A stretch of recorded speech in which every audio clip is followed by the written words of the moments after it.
Hello and welcome to the channel. As you can tell from the title, I'm pretty excited about this video. It relates to a project that's been under wraps for quite a few years now and which I've really been looking forward to talking about. Way back in early 2020, I was invited to join a demo group, and not just any demo group, but the guys that made the 8088 MPH demo for the IBM PC. Now, they released that way back in 2015. And since that time, they've been working on a second demo for the PC, this time not for composite output, but for an ordinary CJ monitor. Now, I got involved pretty late in the game, but I did manage to contribute an effect to this demo. And so we just got back from Evoke 2022 in Cologne, Germany, where we presented it for the first time. And the whole thing has been one hell of a ride. Now, if you just want to check the demo itself out, there's a link in the description to some footage I took at the actual event, and you can check out the amazing audience reaction. But in this video, I want to give a kind of layman's report on some of the more impressive things that this new demo manages to pull off on the PC. And of course, I want to go into some more detail about how my effect actually works. But I also want to give a little bit of a party report for Evoke 2022. Some really cool stuff went down there, and I went armed with a camera, and so I have some footage and content that I'm really looking forward to sharing with you today. Well, I think I see one of the advantages of lugging an Amiga to a demo party instead of an IBM PC. This thing weighed a ton and completely filled one suitcase. And the other suitcase was pretty full as well. I've no idea how you'd take a CRT monitor, and some people actually did that. I just took an LCD monitor, which I disassembled so it'd fit in my suitcase, and an RGB to HDMI converter. Of course, I also had a soldering iron and solder, power board, lots of cables, batteries for my camera, the camera itself, and tripod. Of course, I'm using those to film this. So the whole thing was really full. The event itself was inside this massive converted factory building. There's a few demo sceners out the front there, and as you can see, it's a few stories high. The demos were shown on a screen inside that took up a significant proportion of the height of the building, and there was an amazing sound system. It had to have been something like 50,000 watts, which was incredible. The hall inside is huge, as you can see, and that massive screen I was talking about is at the bottom of the view right now. On the left-hand wall is a projected sign with the number of people that registered up to that point, so 307 when I filmed this. And I guess this hall is used for a bunch of other purposes. There's a rock climbing wall on the side, as you can see. Right at the back of the hall was a smaller monitor, so you could watch the demos at the front or the back. And of course there was the all-important drinks counter, and they served cool drinks and ice creams pretty much whenever I needed them at least, and that was very welcome in the hot German weather. Here's everyone working at their tables, and I think you can see Re-Enigni in the front there, and everyone's just working away on their demos, trying to squeeze out every last bite before the deadline.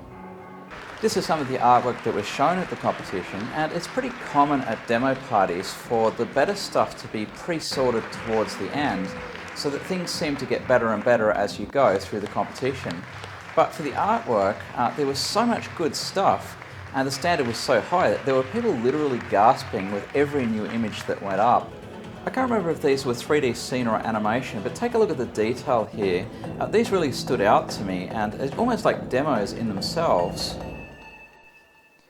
You want retro? Well, we got retro, and I reckon you can recognize that color palette just about anywhere. Obviously, it's the start of a little first-person shooter game, and it's really quite well done. And this game is also on a very early platform, a TI-99/4A from 1981. And if you've ever seen the games that were available for that, this is pretty impressive work. It's obviously a kind of Frogger clone, and I'm going to let a little bit more of this play because I actually got asked for my footage of this by a member of a very famous demo group called TRSI, which goes way back. Unfortunately, I didn't get a chance to give him the footage, so here it is. And while we were watching this, every time the person playing the game got some points, the audience just literally erupted in cheers. So it was really a great fun thing to be a part of. And this is another game that just blew me away. It's a Roblox game by a 14-year-old kid called AA Ray. And I think they would have given him a Firstie Award or something like that until they discovered that his scene credits just go on for pages. He's really prolific. And I'll just let this play out. When you see something like this as an older person, you just sort of think, you know, what have I been doing with my life?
But we were also treated to an impromptu size coding competition. For example, this one was just 64 bytes, and then as usual, Helmut came along with Desire and gave us Borg Sector, which is also obviously very impressive. Now, Evoke 2022 didn't have a retro competition per se. They had this thing called alternative platforms, which is kind of like a combination of what might go in a wild compo elsewhere, where you could be up against anything from a sprinkler system to a floppy drive, and maybe a combination with some of the retro categories that you'd have at, say, Revision, where you could be up against an Amiga or a Commodore 64 or pretty much anything else. So we really didn't know what we'd be competing against. Now, we were hoping, of course, that we'd be towards the end of the lineup for obvious reasons, and as the night drew on and our fingernails grew shorter, we realised we were somewhere near the end, but we'd been told to expect something really special from the Amiga guys. And so I took that as a sign that there was going to be this fantastic Amiga production at the end, which was just going to stomp all over the whole competition. But as it turned out, our main competition came from a completely unexpected direction, and my goodness was the competition tight. Now, there was the usual complement of in vitros and track modes and so on, and also some really impressive single effect demos. It kind of reminded me of really old school demos, which was fantastic. And every time one of these would come up on the screen, my heart would jump because I thought this was the start of a really long, complex demo that was just going to crush my soul. And for example, this one by Melon, they produced this beautiful postcard demo, which was really calming to watch. They're one of my favorite groups actually, very artistic. And then this rotating head, which looked like a really impressive effect that could be the start of a long, complex demo. So let me show you some of the later demos in the set, which really started to get us worried. First, there was this teletext demo called 420 Years of Teletext, and this is where wild competitions can get really unpredictable. And you might wonder what a teletext demo could do against an IBM PC, but trust me, if even a single person in the room had voted against us and for them instead, they would have beat us in the competition. That's how tight things were. Now, I won't show all 420 years of this, but this was a really monumental piece of work. And then up came this Amiga demo, and bear in mind, we had no idea whether this was the first of multiple Amiga demos, or whether this was the Amiga demo that we'd been promised. And there were a lot of Amiga supporters at this competition. Every now and again there'd be this loud chant of Amiga! So we really had no idea how we'd rank against these guys, and just take a look at this work. I really should play this in full so you can see just how nail-biting this is, but I'll restrict myself just to a few short segments. This was obviously going to be a contender for the top spot, but at this point we're up to number 13 in the lineup and we still haven't seen our demo. Oh, what's this? At last, our demo came up. It's number 14 in the lineup, And at this point we have no idea whether it's the last one or whether there could be another 4 or 5 demos after ours. So it really was a nail biter. Let me just show you a little bit about how it started, and we'll get back to this a little bit later in the video.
Well, as I said, there's a link in the description if you want to check out the demo itself.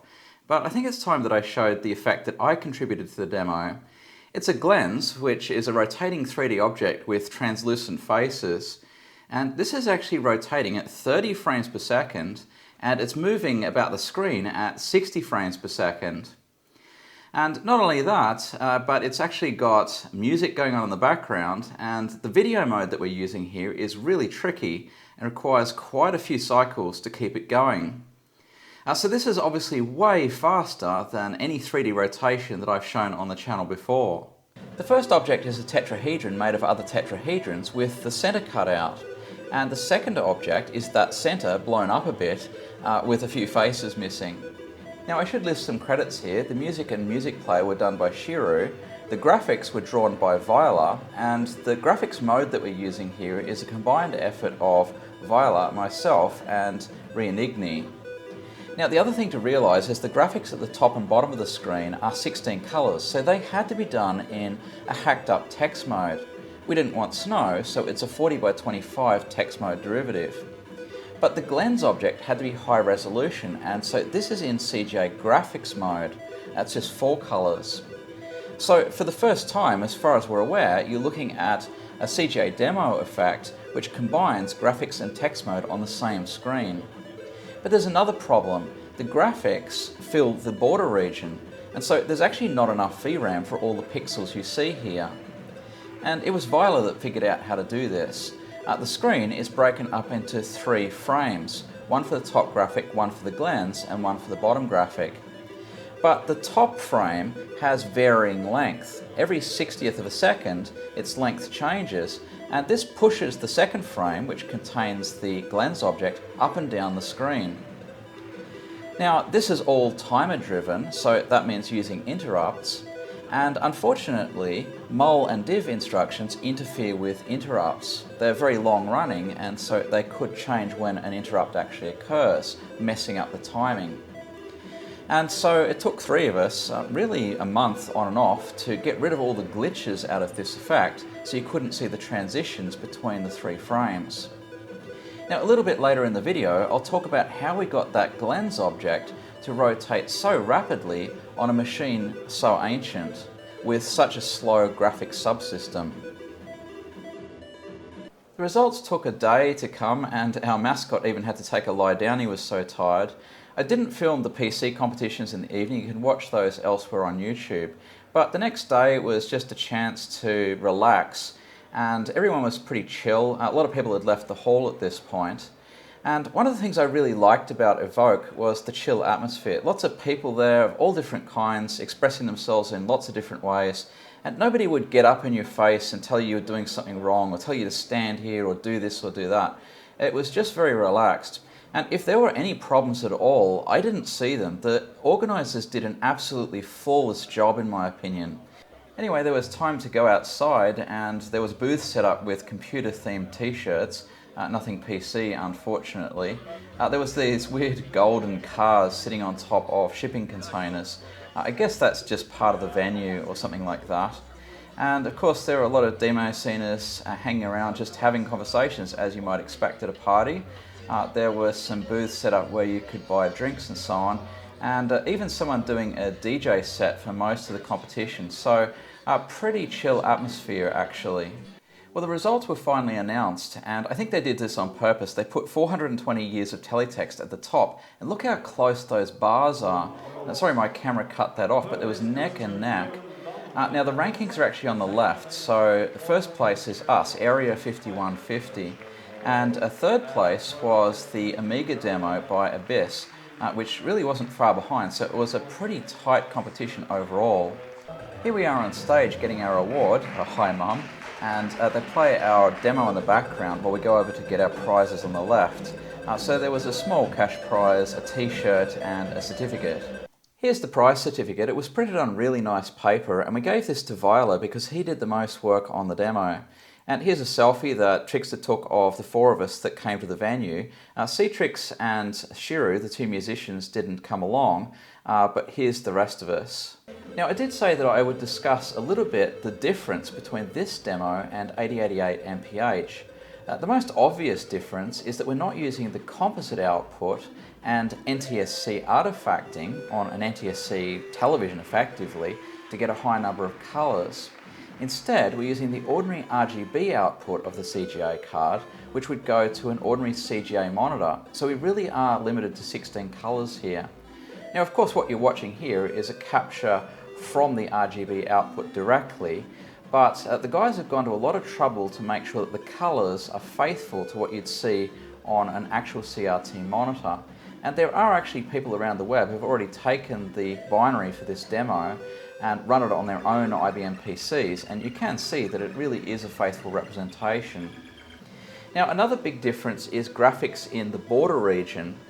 Now, as I said with Glenz, you always need a CRT C-Trick to make this work because you don't have enough VRAM to fit all of the graphics with a graphic that large. And another way that the graphics are improved is using a technique called ANSI from Hell, which is used in a new way here to give very high resolution down to effectively a 640 by 200 resolution, with some restrictions of course. But in the hands of really good graphic artists like Viola, you can get some really amazing results. Now, another trick that is brand new, that's used for the first time in this demo, is restart every line. It's a CRT-C trick that Rianigni developed, and it wasn't known if this could be done on the PC at all until 2017, when Rianigni got it going. And so that's used in a couple of different effects. And it's a little bit similar to a technique called frame stacking that was used in 8088 MPH. We already discussed frame stacking when we talked about Glenz, although there we're stacking text and graphics frames in the same image, which is new. Now, another trick that is used in 8088 MPH is lockstep. So when you want to do cycle accurate stuff, you have to have the CRTC, the CPU and the timer all in lockstep with one another. And this is quite difficult to do, but something that Rianigni had already figured out for 8088 MPH. And there's a couple of effects in this demo that use that. Most notably, it's used in the credits scene at the very end, which is one of the more technically demanding effects in the entire demo. And the other one that's really groundbreaking is voxels, and you can hear that from the audience reaction. No one expected anything like this to be done on an IBM PC running at 4.77 MHz with a CGA graphics card. And in fact, Rianigni used a whole bunch of new coding tricks to get this to work, and I'm really looking forward to his write-up of this. Essentially all the other effects in this demo are groundbreaking in one way or another. Either it's the first time that particular effect has been seen on CGA on an IBM PC in a demo, or there's new CRTC effects or combinations thereof. But that's not it. There's also infrastructure that's new here. The loader was rewritten by Trickster and has a whole bunch of new features. And there's new compression used for this demo to get everything down at this stage onto 2 floppy disks, although there is talk for the final release of using some additional tricks to perhaps get that down to a single floppy disk. We'll see what happens. And by the way, this demo actually has to run on genuine hardware, and an IBM PC at that. There are 0 emulators in the world that will currently run this, and that's a testament to the number of new tricks here that just aren't known to the emulator writers. And another final difference between this demo and 8088 MPH is production values, as the team like to call it. They all decided they wanted to have something that flowed much more like a C64 demo. Instead of having a loading screen followed by an effect, followed by a loading screen, followed by an effect, and so on, they wanted everything to flow into one another. And this is done using a whole bunch of transitions and even temporal blending, which is new as well. So I haven't covered everything here. There's a lot of technicalities under the hood, and those are best left for the actual technical write-ups and explaining how all these effects work as well. So I'm really looking forward to that in the future. Now it's time to get back to Glenz, and I'm actually not the first person to do this on the IBM PC. That would be Scarly, one of the original authors of the 8088 MPH demo. Now he didn't contribute an effect to this new demo, but he did start working on some Glenz experiments. And he very kindly sent me some footage of those experiments. So first of all, he just did a transparency effect here, and this is just 4-color CGA, where the background color is set to something other than black. And as you can see, it really does give the appearance of a nice transparency effect. But Scarly actually went on to develop a full Glenz effect on the IBM PC, and here it is here, using his delta buffer technique, which he also used in the 8088 MPH demo and various other places. Now it's not filmed at high fidelity here, it's just him pointing a phone at a screen to show it works. But this is still an important piece of PC computing history because it's the first time that we know of that anyone got a Glenz working on CGA on an IBM PC at 4.77 megahertz. So thanks very much to Scarly for sharing this with us. Now the problems with this are pretty evident. It's very slow and it's very small, but this is the problem we all had with Glenz. How on earth can you do it at a high frame rate? After Scarly stopped working on this, I decided to give Glenz a go with the 3D code that I'd been developing and which I've talked about on the channel before. And I did a back of the envelope calculation, and I figured that if I pulled out all the stops and really worked on this for a long time, I might actually be able to get it up to 8 frames a second and perhaps a slightly larger object than Scarly had. But this was still too slow for a demo, and I just wasn't comfortable with that at all. It wasn't until much later that Reinigni came up with a brilliant idea which enabled us to get this running at a very high frame rate. So it's based on a technique that's used in the C64 scene called an EOR polygon fill. So EOR stands for exclusive OR here, and the idea is that you just repeatedly take data and XOR it with the previous data that you had, and this can be done in a very tight loop. And all you need to do is draw the lines for the edges of the faces that you want drawn, and this routine will actually fill them all in for you at very high speed. But there's a problem, and on the PC it's that this is too slow. If you have to read data from video RAM, do something to it with an XOR and then write it back to video RAM again, that's just not going to be fast enough. So we all thought that it wasn't possible to use this until Reinigni had this brilliant idea. Now obviously you can do all the calculation in a buffer in main system memory, which is much faster, but then you still have to copy blocks of data from main system memory back into video memory, and that slows it down again a little bit. But Reinigni's idea was to just draw the lines in system RAM and then to do the EOR trick by reading from system RAM and writing directly into video RAM. And this is the trick that finally got things going at a high speed.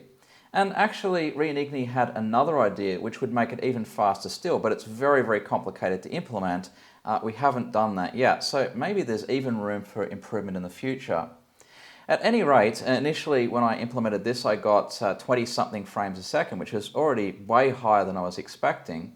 And after I rewrote a lot of stuff in assembly language and did a lot of optimization work, really over a period of many months, I finally got it to go at something like 35 frames a second. It came down a little bit from that in the final demo. We had to put music in, and there's interrupts for the video mode that we're using. So in the end, it's about 30 frames a second, but that's kind of ideal because it means that every second frame you're changing the Glenz object as it rotates. So this was actually fantastic for the final effect. There's a lot of other things that I could have covered. For example, the EOR polygon fill. You can't use a standard line drawing routine. You have to XOR the lines. And not only that, you have to make sure that there's only a single pixel at the beginning and end of each scan line that you want to fill along. The other thing I wanted to mention is that I chose the scene ID utter chaos because the last year of my life has literally been utter chaos, and it actually meant that I was only able to contribute one effect to this demo, which is a bit of a shame. But in the credits you'll see that I greeted PC Retro Tech, which is you guys, so thanks very much for all the encouragement on the channel, and I really hope that I can do this again sometime. Well, that's where I'm going to leave it this week, guys. And if you haven't seen the demo, once again, there's a link in the description. And there may actually be another link there to a capture, which the guys have been working on. I'm not sure if it will be ready in time before this video goes up, but it'll eventually get there. And this is the definitive version, if you like, of what we presented at the party. And of course, in the future, there's going to be a final release, so look out for that. But that's it for this week. Thanks very much for watching, and we'll see you next time. Bye.